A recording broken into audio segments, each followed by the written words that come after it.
sabihin ko sa'yo, lahat ng sama ng loob ko, lumuluhod ako, lahat ng sama ng loob ko, at lahat ng, ang tawag ko nga doon horrors of my past. Okay. The horrors of my past. Ano Sabi ko, ginawa mo sa horrors? bunutin mo, Lord, sa puso ko at sa isip ko. Okay. Yung mga sama ng loob ko, kung sino man ang gumawa sa akin ng kasamaan,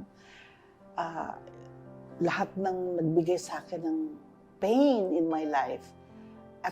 And because of that pain, simula nung bata ako, Sinurrender mo lahat sinurrender.